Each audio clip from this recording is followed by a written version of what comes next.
New reporting from the Washington Post shows that 2 of Donald Trump's employees moved boxes full of papers out of his residence and into a storage area the day before DOJ officials came to retrieve classified documents.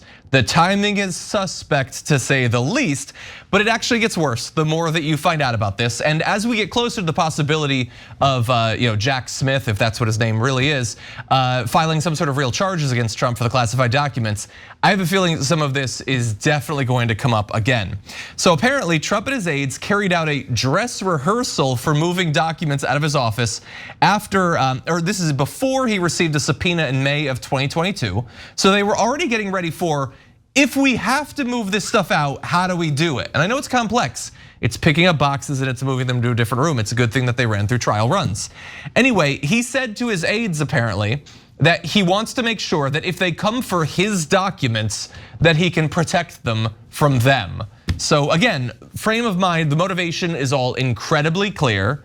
Anyway, on the evening of June 2nd, the same day the 2 employees moved the boxes, a lawyer for Trump contacted the DOJ and said that officials there were welcome to visit Mar-a-Lago and pick up classified documents. Bratt and the FBI agents arrived the following day. So they took the documents out, called the DOJ and said, come on down and take a look at the place that we just cleaned up. I don't know how you get more explicit about what exactly you're trying to do and how you're trying to obstruct justice, but anyway, John Irving, a lawyer representing one of those 2 employees, said that the worker didn't know what was in them. It was just trying to help Welp Nauta, the Trump valet that's come up several times in this investigation. So they shouldn't be held liable. And it looks like they are providing information. So it looks maybe they'll be able to avoid any consequences. Trump's lawyers ended up giving the officials who showed up a sealed envelope containing 38 classified documents and said a diligent search had been conducted for the other documents sought, that all relevant documents have been turned over. And while Bratt and the other agents were allowed to visit the storage room, they weren't allowed to open up any boxes. So I don't know what the point of going there was. Unless they had wallpapered the room in classified documents, you weren't gonna see anything. But anyway, of course, the raid ended up happening and they found 100 more documents because all of this was artifice. They moved the documents out, they told the DOJ to search it, knowing they wouldn't find it, because the documents had been moved out. I don't know how you get a stronger case for obstruction of justice and knowing violation of the law. Not just, hey, you're a full-grown man and you've been president for 4 years, you should know by now that you can't steal documents. They were explicitly trying to avoid the DOJ finding them. What do you think? Yeah, so look guys, obstruction is an open and shut case if he was a regular citizen, right? So, and I mean by that, like a normal government official that isn't at the upper echelons, right? Because you can't have access to these kind of top secret documents if you're Joe Blow walking down the street, right? But if you were like a regular FBI, CIA agent, you're a bureaucrat working in one of these administrations, Homeland Security, et cetera, and you took these top secret documents home, including, by the way, in other countries' nuclear capabilities, Iran's missile system, and China's defenses. Okay, if you took those home and then the government asked for them back and then you hid them and knowing that the government is coming to look for them, you're a goner. You're gonna spend, I don't know, probably a minimum a decade in prison, okay? There's no question about it, every legal expert agrees, okay? Now he's Trump, so he's got 2 privileges. One, he was president, and the elites must be protected. They're always protected, and that one is irrespective of party. In fact, oftentimes the other party helps the leadership, except it only goes one way. The Democrats always help the Republicans. And so that's point 1. And point 2 is he's a Republican and he's a conservative, so they get special privileges. In order to apply the law to them, you have to ask permission, there has to be riots, and you have to get past the riots and all these different things, right? So having said that, I'm gonna do a weird defense of Trump here. Okay, so. You don't have to, you know. Yeah, I know. So stay with me. And it's not anything that they say, like, oh, I laser-eyed them and they became declassified by just me laser-eyeing them, right? No, that's not a thing. Nothing that they say is a thing, everything's a lie, okay? But I was positive that he took these documents home because he loves money and he has no boundaries. He's a lifelong criminal. So I thought he's probably gonna try to sell them, right? These are super valuable documents, right?